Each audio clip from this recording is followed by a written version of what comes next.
listening to the legendary Vinyl Esquire. Turn up that sound, man. Say turn it up. Say turn it up.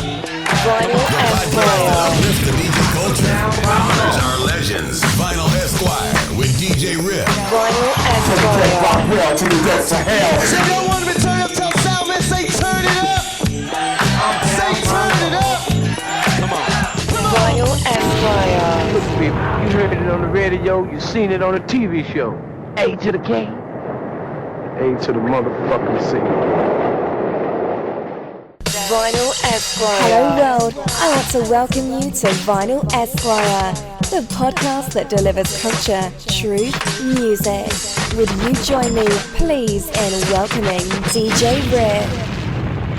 Hello world, I want to welcome you to Vinyl Esquire. And my name is DJ Rip, and Vinyl Esquire is the DJ podcast that uplifts the DJ culture and honors our legends. So without further ado, I would like to introduce and welcome to Vinyl Esquire, the legendary DJ from the Bronx. I would like to welcome to Vinyl Esquire, the legendary DJ Kev Rockwell. Peace, Big Rip. How you doing, my brother? I'm good, man. Kev, how are you doing? I'm good, Big Rip. I'm just chilling, trying to maintain, enjoying some of the mixes you got up there. Boy, them DJs you got up there are crazy. Oh, yeah, you talking about the Vinyl Esquire app, no question. And, thank you for sending me a mix so I could put it up there and highlight it.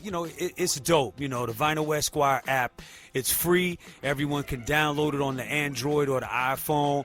And, there's dozens and dozens of remixes, dozens of mixes from DJs, and dozens of Vinyl Esquire interviews. You know what I mean? Absolutely, Big Rip. Absolutely. Absolutely. Well, listen, Kev, I want to thank you for allowing me to interview you on Vinyl Esquire.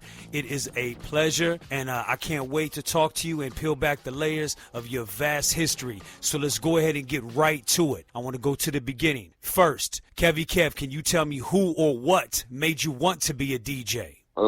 I lived in Marble Hill, which is located in the west side of the Bronx up there, 225th Street and Broadway.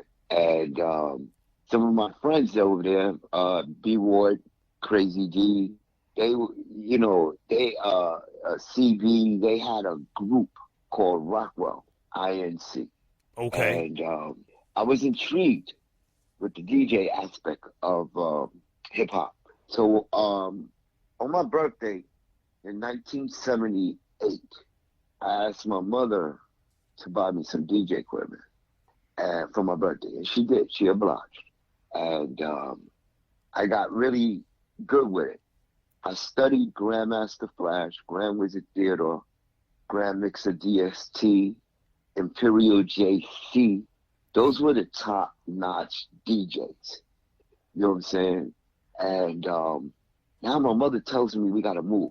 So now we move to the east side of the Bronx, over there on White Plains Road by Bronx River.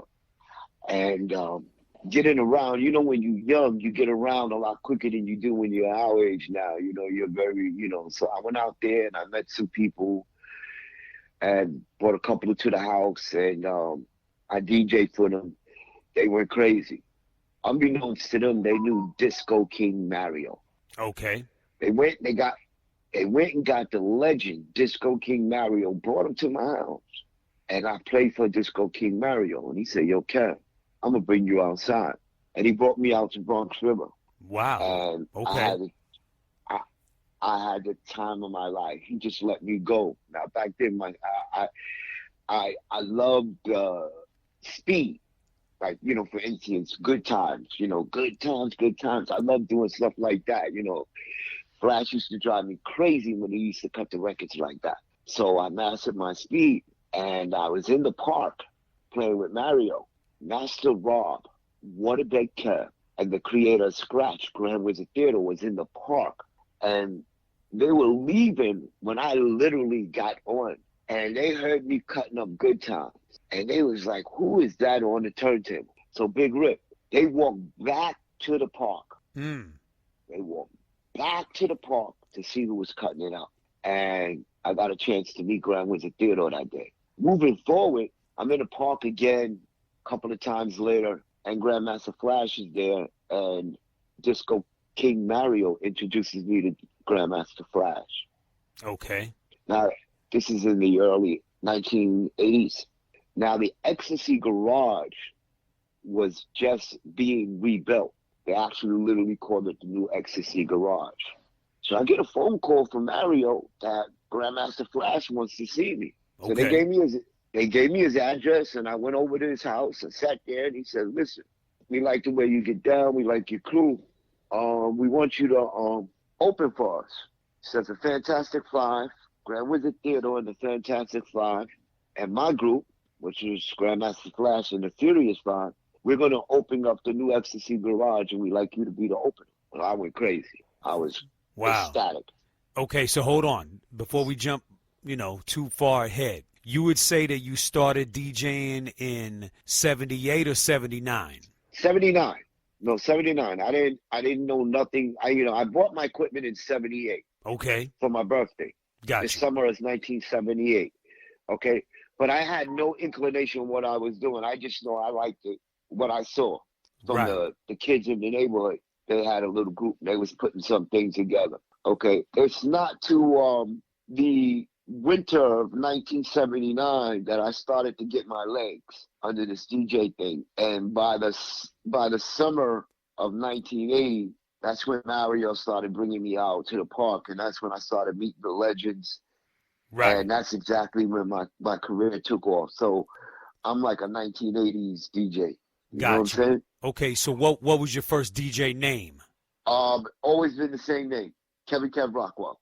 Nice. Okay. Never had to choose.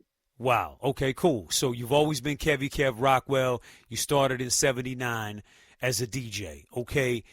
Going into 1980. So you got down with the Rockwell Inc., the Rockwell crew, correct? And that is correct. Okay. So now, all right, so let's paint the picture. Okay, so it's 1980 and you're down with the Rockwell crew. Is this the crew that Flash and Mario and them were talking about opening up for everyone at the Ecstasy Garage? Was the Rockwell crew? Absolutely. So who was all in the Rockwell crew?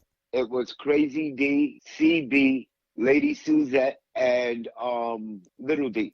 And you were the DJ, yes? Yes. Got you. Okay. So, all right, go in a little bit more on that. So now you get the opportunity to open up for, the biggest crews and the best in the Bronx at the time, right? How did this go? It was phenomenal. We got there, and I never was stage fright. A lot of people get nervous and whatnot. I don't get nervous. I relish the fact that, it's something I like. God gave me that gift, I could get up there and just perform. And I just did my thing, man. And it was an awesome time. We had such a good time that Lady Blue, she was a high profile promoter back then. She was actually Grand Wizard Theodore and Africa Bambaata's promoter. Okay. She would get them work. And she actually took me under her wing and had me open for Grand Wizard Theodore and Africa Bambaata. I mean, that was crazy. Yeah, I mean, this is amazing. It's like you weren't even DJing for longer than a year or two, and you're already working with the greats, the best at the time in the Bronx. And these are greats. I mean, these guys got, they started making records and I mean, that's incredible for you. I mean, it had to be something that went from 0 to 60 immediately, right? So then you also joined the Zulu Nation around this time. Talk to me about that. Correct. That was after I got down with Grand Wizard Theodore and the Fantastic Five. Okay. That's when Theodore introduced me to Africa Bambaata.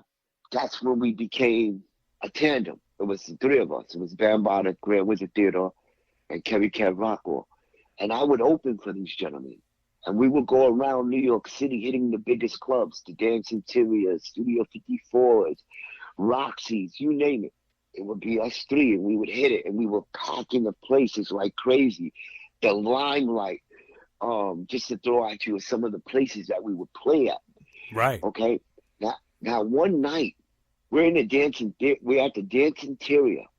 Yes. And I'm doing my set, and Bambaata walks in, right? And he comes up to me, he gives me 2 records. He says, "Yo, Rockwell, put these on." So I put on the first, I put it on the instrumental always. The DJ would go for the instrumental, let it play for a little while, then drop the vocals. Right. So I went straight to the instrumental. Unbeknownst to me, I'm about to become the first DJ to ever play Planet Rock. Nice. In the Soul Side of Force.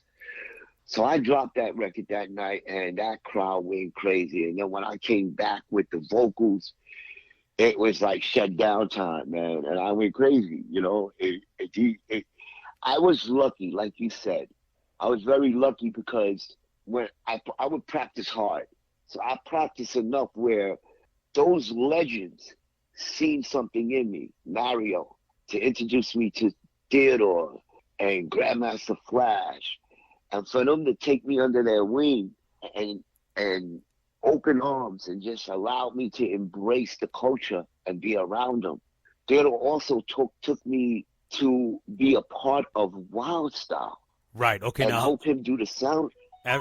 Okay. Now hold on. You're right. Right. Now hold on. Don't jump too far forward because that's where we're going next. Now before before we get to Wildstyle, talk to me about how you got down with Theodore and the Fantastic Five to begin with. How did that end up happening? Well, Theodore, like I tell you, I was working with Theodore, opening up for Theodore and Africa Bambaataa. So there were nights where Theodore would have to play for the Fantastic Five, and we would still go out and do what we would do together, me, him, and Bam. So I would go with him sometime. We get in the car, and I would ride with him to wherever he's performing with the Fantastic Five. And then him and I would get back in the car and go do what we had to do and meet up with Bam. So it was crazy sometimes. It just became a habit, and we became very close friends and whatnot. And the other DJs had the other famous DJ crews. Let me reiterate, the other famous DJ crews, like the Furious Five, the Cold Crush Brothers. They all had extra DJs, Disco B with Grandmaster Flash. Right. Charlie Chase had Tony Tone. So Theodore asked me would I like to join the Fantastic Five as the second DJ. And I said, of course. Right. And he brought me over to the group, and the group had no problem letting me in. And we became Grandmaster Theodore, Kev Rockwell, and the Fantastic Five MCs. Incredible. Let me tell you something. We'll get back to your stories. I like to share my stage. We're going to get to that a little later because DJs were very caring and loving to me. The iconic ones, the Grandmaster Flash, the Grand Wizard Theodores, Grand Mixer DST, the Imperial JC. These brothers were very good to me. They didn't have a problem sharing their stage and their accolades with me. And that's the way I am to this day. Got you. Did y'all share breaks though? Was the records moving around? Oh yeah. Once you got in the circle. Right. If you wasn't in the circle, you're not gonna know nothing because those back then, those DJs they marked their records. Right. They crayoned them, they covered them. You don't know what you're playing. Right. Okay. And remember, DJ and MCing was a competition. Although we got along, a lot of us like family, if they embraced you, which I was one of the lucky ones, if they embraced you like that, you're like family. You're going to get access to a lot of things. Right. A lot of things. So I was lucky. Absolutely. I mean, it sounds like an incredible time. And so let's get to it. Okay, so DJ Kev Rockwell, you're down with Zulu Nation. You're down with Theodore now, the Fantastic Five. You were currently with Rockwell Inc., the Rockwell Crew, and you're doing your thing in the Bronx and in New York. Let's talk about it. 1981 through 83. Let's talk about Wildstyle, the cult classic. I mean, this is the end-all, be-all film for hip-hop, Wildstyle. Talk to me about, the Dixie, the famous scenes that you're in. Talk to me about the soundtrack, your involvement. How did Wildstyle happen for Kev Rockwell? Well, Charlie Ahern, the producer for Wildstyle, he put this together, and he reached out to some of the groups that he felt was going to make it right for him. He reached out to Grandmaster Flash, Grand Mixer DST, Grand Wizard Theodore. He had access to the Cold Crush Brothers, the Fantastic Five, Busy Bee Starsky, Right. Double Trouble, Little Rodney C at that time, and Kev Rockwell. This gentleman, Charlie Ahern, got all this talent together and put that movie together. I got a phone call from Theodore. Come with me downtown, because Charlie want me to do the scratches to the soundtrack. And I went down there with him. Okay. And I had a ball. We were going crazy. And I actually got involved. And they liked a couple of things I did, Charlie and Theodore. And they was like, yo, we're going to keep that. And next thing I know, Charlie and Theodore put me down with the project. We're going back this time, and now we're going back. Kev Rockwell is working on this project. So my first record is Military Scratch with Grandmas and Theodore. Very you go nice. To the Wildstyle. You go to the Wildstyle album. On the Wildstyle album, my first single was called Military Scratch. And Theodore and I went back and forth scratching on that record. Then it was time to start filming. And that's when it was, that was really fun. So, okay, And, so I don't mean to cut you off. I want you to keep going, but let me ask you this. So those famous breaks that were in the film, I do understand that because I had a conversation with Charlie about it, and he was telling me some of the records they couldn't clear that they wanted to use, so they decided to go ahead and make original breaks. And I believe Fab Five Freddy had a part of creating these breaks that y'all cut up. And I've had a conversation with Theodore about it as well. And correct me if I'm wrong, but these famous breaks were pressed up only on a few copies, and that's what you guys went in and cut up in the studio. Is that correct? That is correct. The problem was getting clearance for a lot of the beats that we were using back in the days, because the DJs, made them so popular. So at that time, it was very hard to get clearance on records like it is today. We call it sampling. Right. Okay. Today. But back then, it was hard to get that done. So we couldn't use a lot of the beats that we would use, like Sex Machine,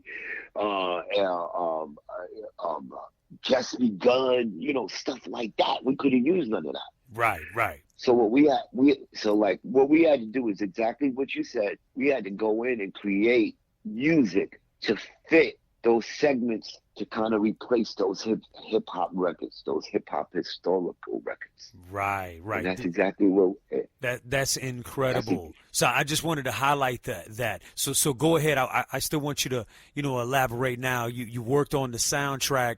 You worked on the music that you guys used for the filming of the film. So talk to me about the filming process and some of those classic scenes. The most exciting, the most scary, but turned out to be the most exciting moment for the Fantastic Five was we get to the amphitheater, and that was the end of the movie, the part where everybody comes out and rocks. We have no routine, no inclination whatsoever on what we're going to do.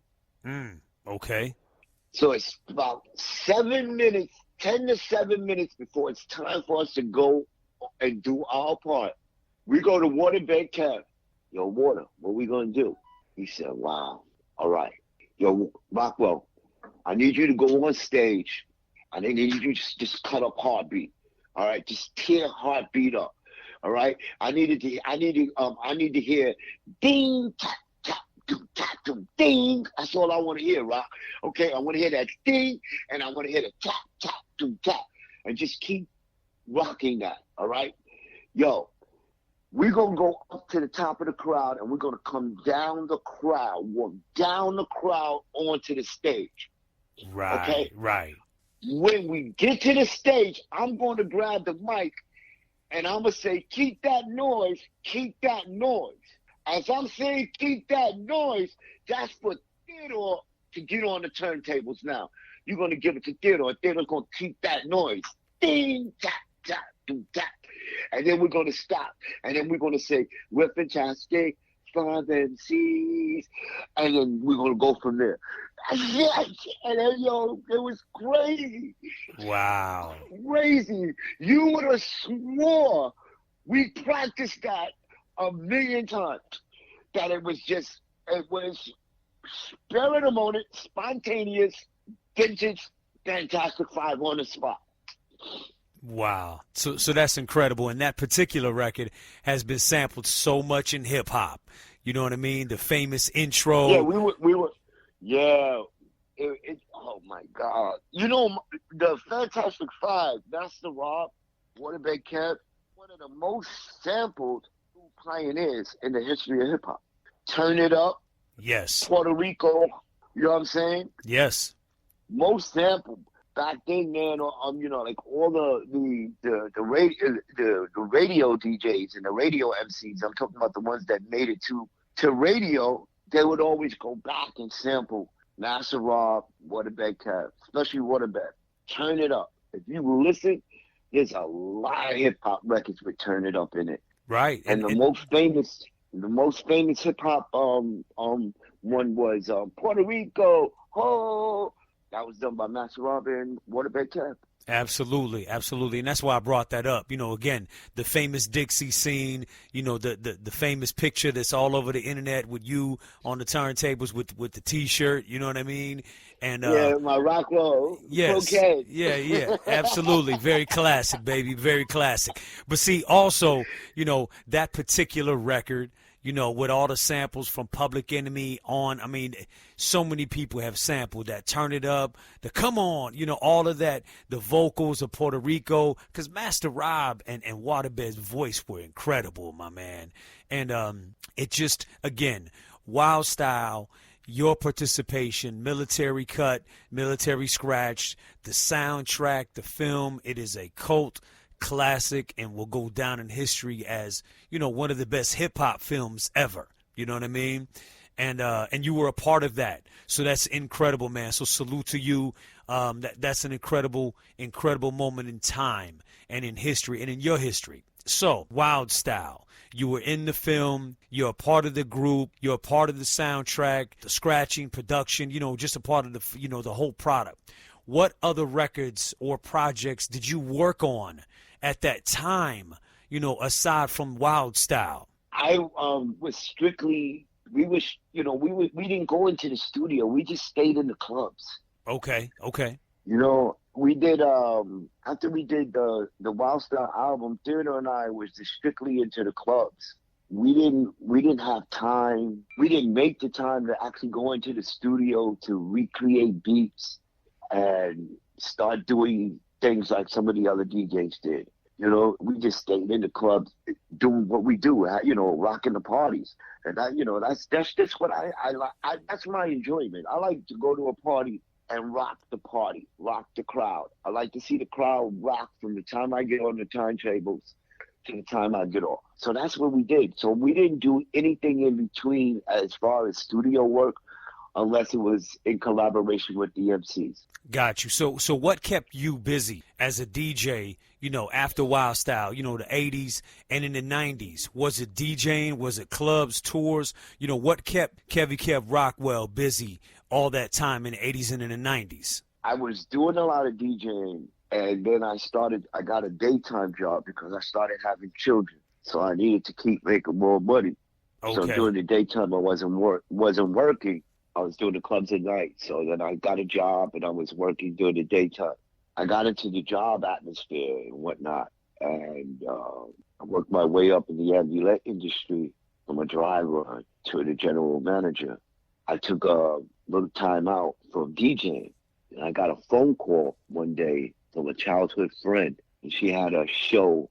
She wanted me to come down and DJ for her. Unbeknownst to me, it was being ran on TV, a cable network, by Ralph McDaniel.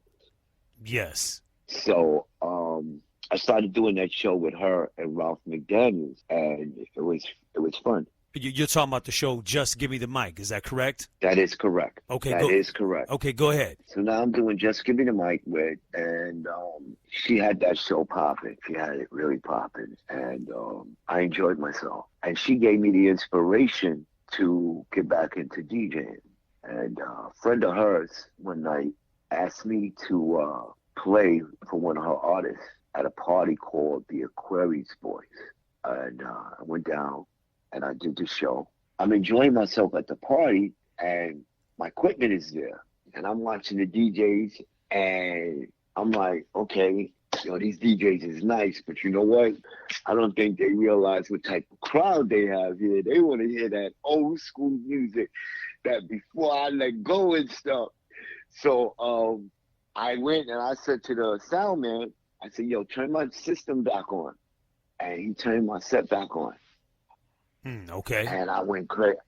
I went in with all that old school before I let go and all of that stuff, just went playing it. And it was crazy that Mr. Mickey Benson comes downstairs. He goes, when you get off, I want to talk to you. So now I think I'm in trouble. Okay. I'm like, oh, God. I'm pissed the boss off. So after I got off the set, we had a really good time, and all the DJs was giving me mad love. They was like, wow, gee, you killed that.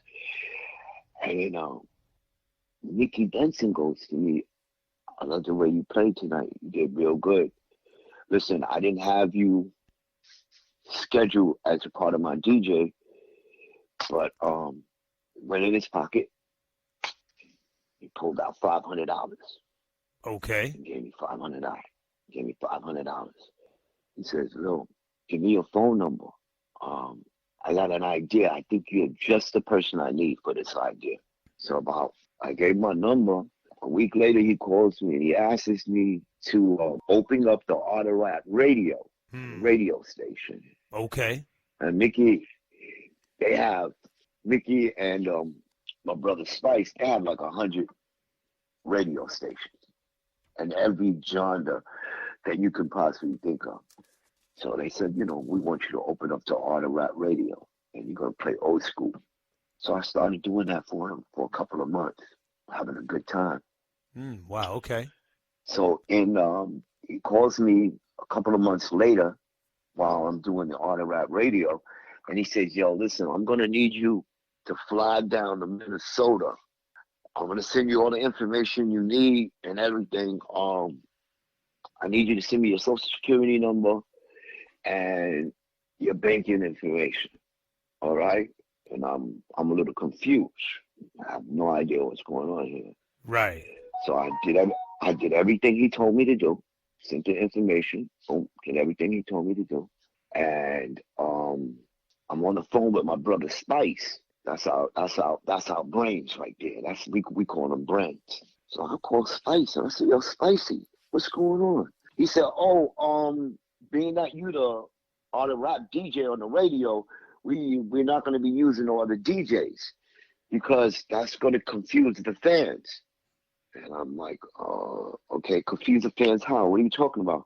Oh, no. From now on, like, you're the Art of Rap DJ. So even like if we do a concert or we do whatever we do that's involved with the Art of Rap, you're going to be the DJ. I said, who, me? He said, yeah, you, man. Knock it off. I said, okay. So now I'm getting really nervous because I'm like a little confused. So now Mickey calls me and he tells me, yo, listen, I need you to be at the airport at this time. It's going to be a limousine and wait for you when you get to Minnesota. They're going to take you to this hotel. When you get there, call me on my cell phone and I'll see you later. So when I get there, when I get off, when I get on the plane, I see 50 Cent's band is on the plane, right? Now I didn't know that band, but I knew some of the people that was with them, and they was telling me, "Oh, that's 50 Cent's band. That's 50 Cent's band." I'm like, okay, they're on the same flight as I am. So I said, "Where y'all guys going?" They said, "To Treasure Island." So I said, "Okay." I said, "But that's where we going." So my first huge concert was with 50 Cent. And after that, it's been crazy. I've done Ice-T, Snoop Dogg. I mean, I travel all over the place now.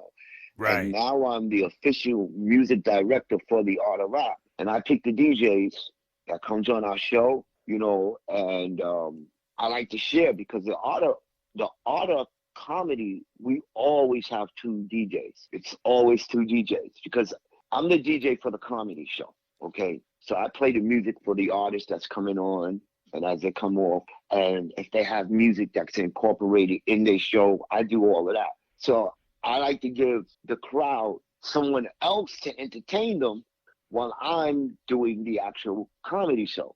So I bring the best DJs, you know what I'm Right. saying? The best Right. in the world. Right.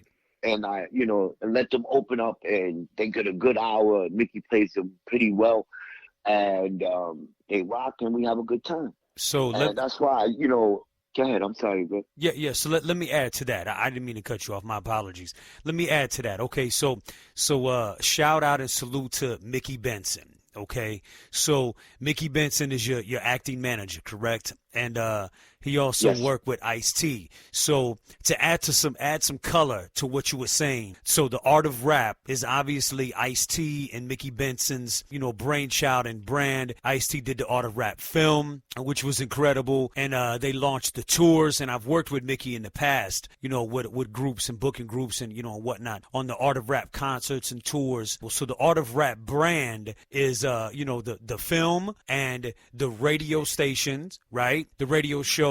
Yes. You have the art of rap, the tours. You have the art of rap comedy, the art of rap R&B, the art of rap DJs. You're the DJ face of art of rap. So that's incredible. Salute to you. But I just wanted to add a little bit of color to the whole concept of the art of rap. So, again, salute to Mickey Benson, the art of rap, Ice-T. It's an incredible brand. And I know the future is going to be bright for the art of rap, right? Yes, sir. So clearly, how you met Mickey is at the party. You was rocking the party. He came to you and was like, yo, you did a good job. That shit was dope. Here's a little money for you. And then, you got in with the art of rap radio, and then, the rest is history, right? So let's add to that. So I also understand that you work with the legendary group, the Force MDs. You work with Curtis Blow and DOS Effects.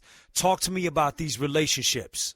With DOS Effects, I play for them when we go on tour with the art of rap, and sometimes their DJ, he's in another country or something doing something else, and then they can't make it. I come in, I help them out. Okay, so that's how that relationship began.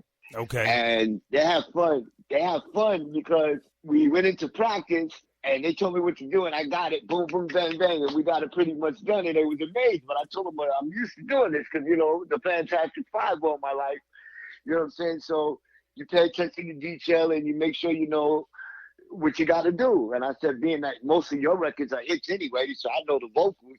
Right. It's not that, it wasn't that difficult. And that's how my relationship with them began. And I enjoy being on stage with them. They are like amazing, and they tear the house down. Absolutely. I'm talking about Total Control. Those are my boys. That's a fact, man. Unbelievable.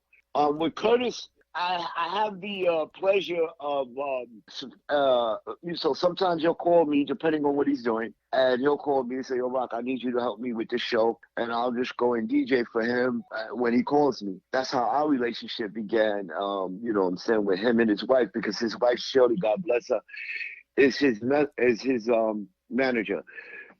So they always keep me in mind, and I appreciate that. With the Force MDs, those are my boys, man. Those are my boys. Very strong relationship, Khalil and Stevie D and Zaheem. And just to give a quick plug for my brother Zaheem, we call him Brother Smooth. He has an album coming out, ladies, February 14th on Valentine's Day. And I want you all to get that album. It's a remix, especially from all the women from my age area. It's a remake of all beautiful classics, slow music classics from back then. And I'm going to tell you, this album is outstanding, Rip. Very nice. Outstanding.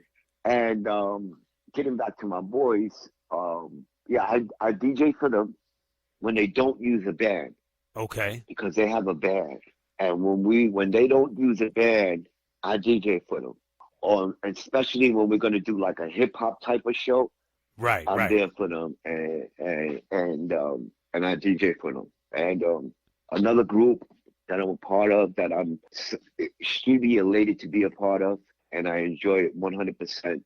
Those guys are extremely talented. Their singing is above and beyond, and it's amazing. It's amazing, at my age, to still be a prominent figure in the game, still doing things, still traveling the world. Absolutely. You know what I'm saying? Well, one thing I did want to say, though, salute to the Force MDs who were the Force MCs. They're incredible MCs, incredible singers. They're legends, and they have their own hit records. It's the Force MDs. They have a new record out. Is that not correct? Yes, they do. What's the name of the new Force MDs record? Pop the brown bottle. It's awesome. It's awesome. I actually played that record on my mix that I did for your show. Yes, So absolutely. they actually, if they go on to that mix, and it's pretty much toward the end, and Khalil and Stevie give a little introduction on how the beat was made and who's responsible for it. Yes, incredible. So yes, if you want to hear, for our listeners, if you want to hear the new Force MD's record, go to the Vinyl Esquire app, click on that Kev Rockwell mix, that Art of Rap mix, and you can listen to the new Force MD's record. It's incredible. So and thank you for that. Again, an incredible mix. It was, flawless. I loved it. And it was exactly what I thought it was going to be. Fly from Kev Rockwell. So with that being said, absolutely. So with that being said, let's talk about a few other things that you're a part of. So I understand you're a hip hop ambassador working with the U.S. government, teaching through a program called The Next Level. Can you talk to me a little bit about that? Absolutely, and thank you for bringing that up. That's my little baby right there. That is intriguing. It gives me the opportunity to travel the world for the United States government and teach the culture of hip-hop to different people in different parts of the world. And we go to countries, I've been to Turkey. The last one I did was Turkey, and I had the time of my life. And what I love about it is that I'm working, but I'm also getting a chance to travel to different countries and understand their culture. And one thing that I always end up seeing is everybody's love affair for hip hop. Right, absolutely. And the beat, Rip, the beat is always there. That beat is always there, that hip-hop type of beat. You can change the words. And I mean, I've seen some beautiful rapping in Indian, you know what I'm saying, Brazil, Turkey language, Turkish. I mean, but it all comes back to that hip-hop beat. And then you could take any culture of music and put our hip-hop beat to it and forget it. You'll be surprised. I have so much fun doing that because it's amazing to see how big, when you come from the first family of hip-hop. Yes. Okay, and I'm talking about Bambaataa, Grand Wizard Theater, Grandmaster Flash. Okay, when you come from that first family, and to see when you travel the world currently and you see this going on, how hip hop has evolved to become worldwide, and it's phenomenal. You get so much pleasure and joy out of it. It's amazing. Wow. It's amazing. Yeah, absolutely. So that's incredible, that Next Level program that you're a part of, teaching hip hop, to the world. That's incredible. So thank you for participating and doing that. So on another side, you rep a few brands, like sponsors, like Rain, Serato, and 12-inch Skins. Talk to me about some of these partnerships. Well, the Rain partnership is in collaboration with the Art of Rap. Okay, I was able to go to Mickey and I said, Mick, you know what? We need the new Rain sets for the Art of Rap. That's what I need for my DJs on stage. So we made a phone call out to Rain, and they was gracious to us, very gracious to us, and they still are. They still work with us as we speak to this day, and they help us with our system, our DJ system. So Rain will ship a set to whatever state we're in. Okay. I'm in Minnesota, California, whatever it is. They'll make sure that there'll be a rain set there for Kev Rockwell to play on. And I got that through the Art of Rap. And as that involved, they made me a rain DJ because of the Art of Rap. They've been taking good care of Kev Rockwell and the Art of Rap for a couple of years now. 12-inch skins. My DJ equipment, all my DJ sets are covered, and it's my boy over at 12-inch skins. He covers all my sets. Yes. He just made me a brand new one. Just made me a beautiful brand new one for the Art of Rap, because we're getting ready to go back on tour, hopefully starting in June. Okay. God willing. He just made me a new set, and what I would like to do is continue my relationship with them. Odyssey, they make sure I have cases for my equipment. And I got that special hookup through my man, Grand Mixer DST. Him and Mickey Benson worked that together. And we were able to get them to come on board and make sure that the Art of Rap will always have cases when we travel for our DJ equipment.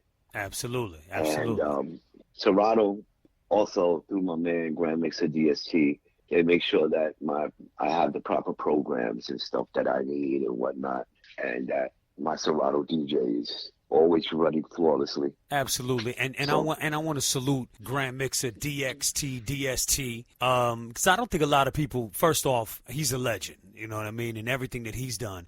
But bringing up Serato, I don't think a lot of people understand that. I believe he was the beta test. I believe he was the individual, the DJ and the legend who had Serato first in the whole business, I believe, if I'm not mistaken. Yes.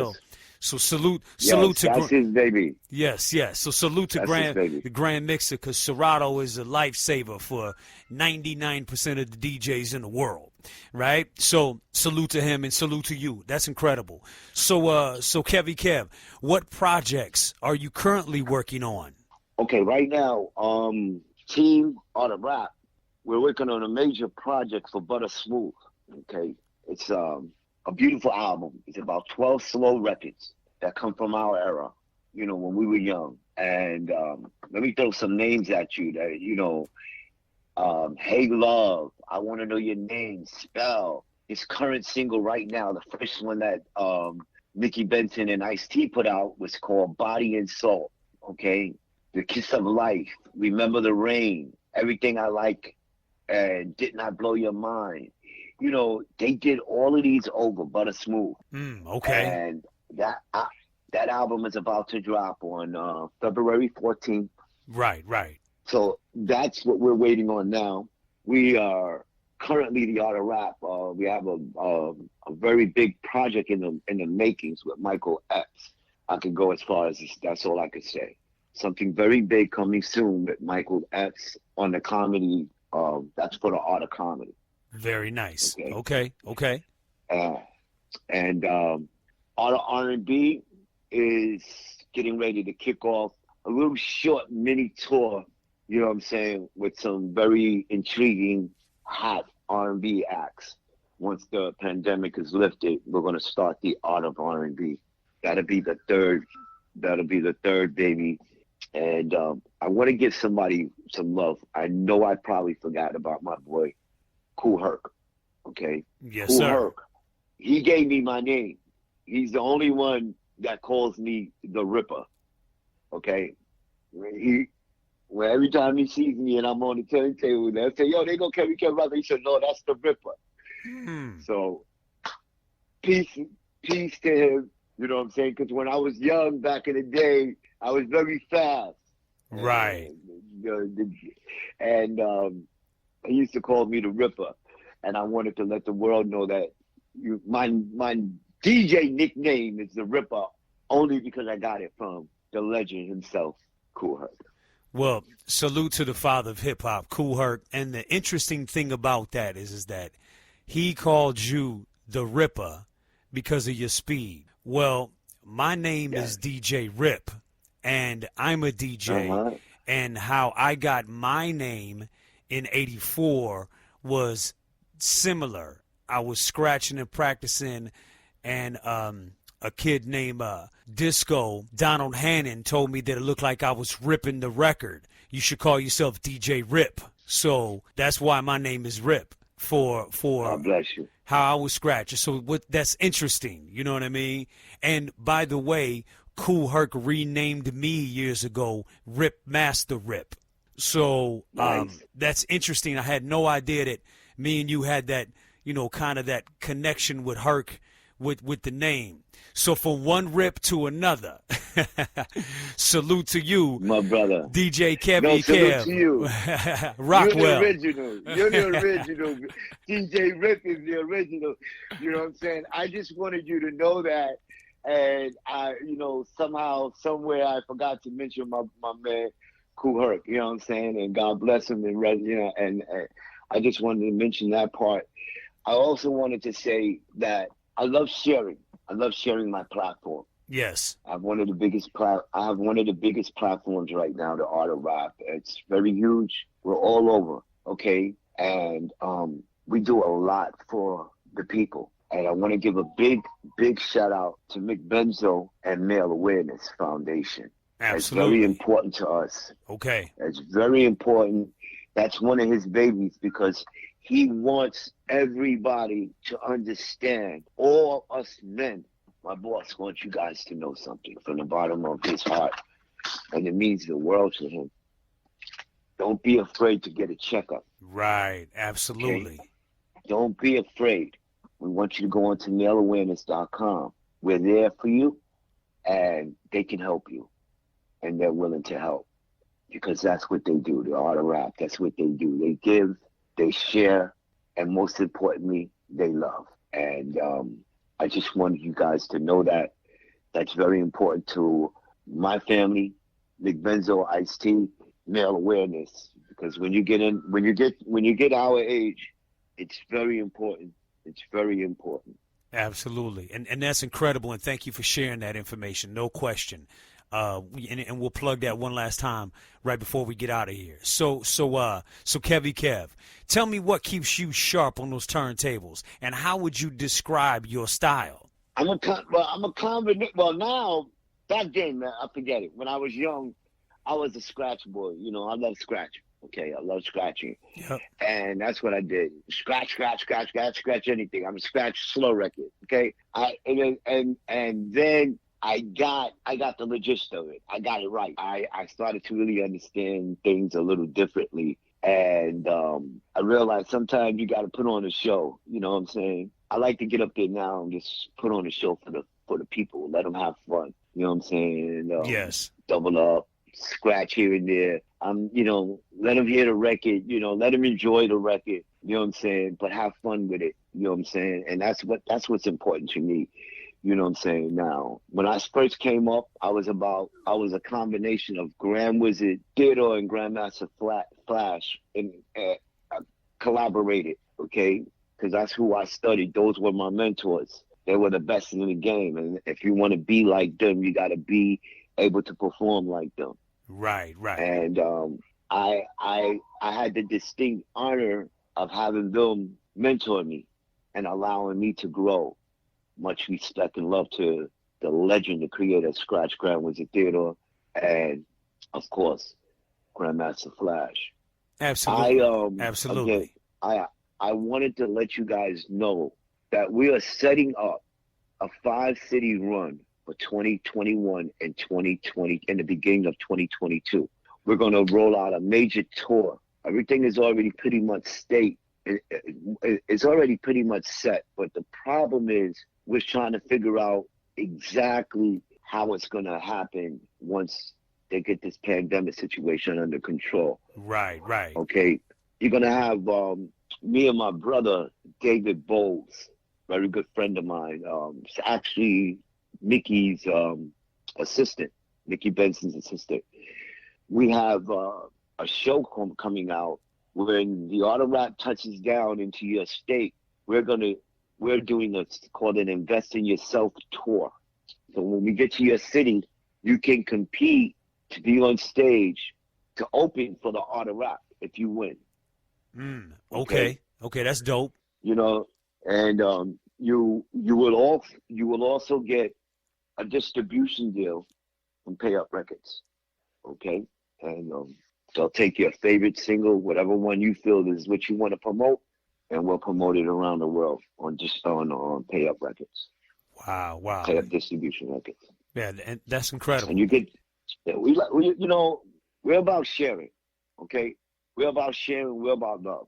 We don't want none of that hate over here because we don't give it, so don't bring it.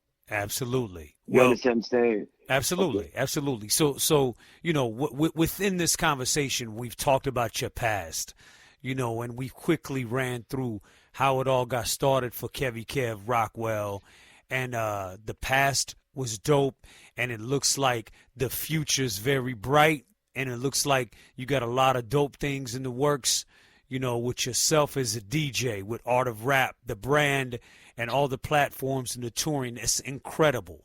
So, Kev, before we get out of here, can you give me one incredible hip-hop story from your past?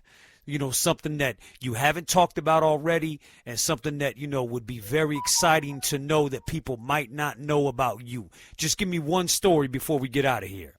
Wow, good story. Something that I didn't tell you guys.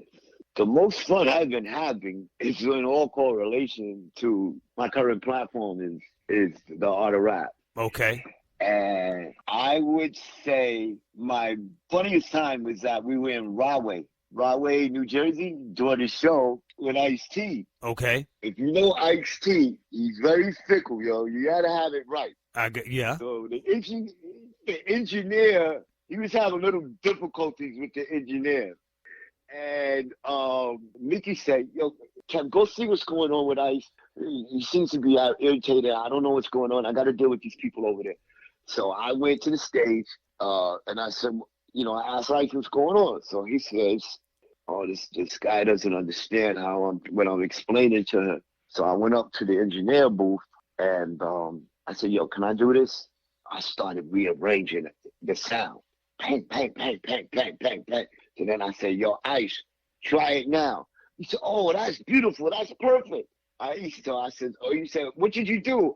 I said, I had to change the system, and I did a little of this and did a lot. He said, okay, well, then get your ass back up there because you engineered tonight.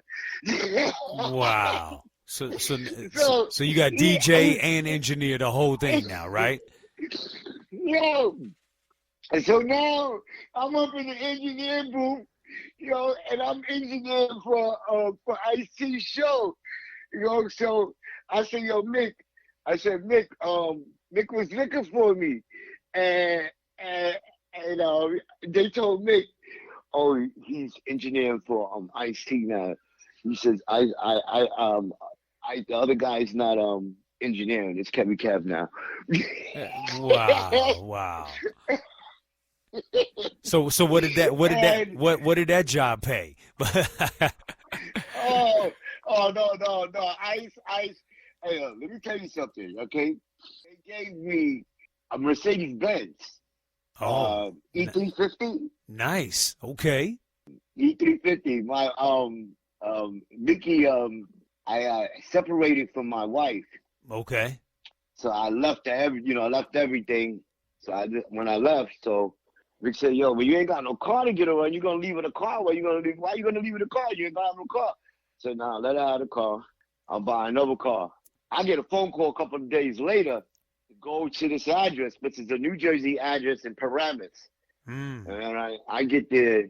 They took care of the down payment and everything and told me the notes is on you, but you good. I said, call the insurance company. And that's what I got. Got me a little E350 from the Art of Rap. They're good to their family. Right. Very nice. That's a funny story. So you go from DJing to now engineering Ice-T, his show for the Art of Rap tour. That's funny. That's incredible. No question about it. So amazing. So Kev, how can our listeners continue to follow you? Okay. On Facebook, Instagram, and Twitter is Kev Rockwell, DJ Kev Rockwell. You can go to my website, KevRockwell.com. Okay. On Saturdays, different times, 7 to 9, you can catch my mixes on Art of Rap Radio, which is in collaboration with the Art of Rap. And another thing I want to tell these guys before I forget. Yes. This year, the Art of Rap has another set of concerts coming out, but with a lot of the young performers. Okay, Art of Rap has expanded into the younger generation. Okay, so you won't see a lot of the classic old school concerts. You might even see something like a Cardi B on our show now. I mean, Very we're starting nice. to do stuff like that. Nice. Yeah, you know what I'm saying? To stay with the times, and to remember that art of rap is exactly what it is. It's the art of rap. So we never stop. We're never out of date. We just keep going with the times, and we have a lot of up and coming hot artists that are out now killing them that will be joining the art of rap for the younger generation, so they can get into the art of rap family as well. Very nice, very nice. So before we get out of here, go ahead and please promote the foundation, the Art of Rap website, your website again, and anything that you really want, the male awareness, all of that. Please drop that information on us one last time. Absolutely. Once again, I want everybody to know that you go to maleawareness.com for the information for the art of rap. It's very important to us, you know what I'm saying, that you guys check that out. It means a lot to our art of rap family. Once again, go to my website, kevrockwell.com, and my social media. It's all DJ Kev Rockwell at Facebook or Instagram or Twitter. It's all there. And I want everybody to understand that we're here, we're not going nowhere, and we're going to have fun just like we did last year. Absolutely. Before the pandemic. Absolutely. Before the pandemic. Yeah, right. Absolutely. I know. So okay, no, it's maleawarenessfoundation.org. Okay? Maleawarenessfoundation.org. Got it. That's the actual site. Wonderful. Got a big rip? So listen, man, Kev Rockwell, it has been a pleasure, an absolute pleasure to interview you, to talk to you about your past, you know what I mean, from the beginning, everything that you've done with the Rockwell Crew, Zulu Nation, Fantastic Five, the Wildstyle movie, Curtis Blow, the Force MDs, Das Effects, and the Art of Rap brand, the tours, the movies, the comedy, the R&B, the foundation, and you as a legendary DJ. I just want to thank you. I want to salute you. And, again, I want to thank you for allowing me to interview you on Vinyl Esquire. My name is DJ Rip, and Vinyl Esquire is the DJ podcast that uplifts the DJ culture and honors our legends. And you and I have had the pleasure to listen to and talk with the legendary DJ Kev Rockwell. Thank you, Big Rip. I appreciate you. And I want everybody to know, DJ Rip, the Rip. Well, that means a lot coming from the DJ Ripper, a.k.a. Kev Rockwell, my man, Art of Rap. Hello world, I want to welcome you to Vinyl Esquire, the podcast that delivers culture, truth, music.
pretty boy.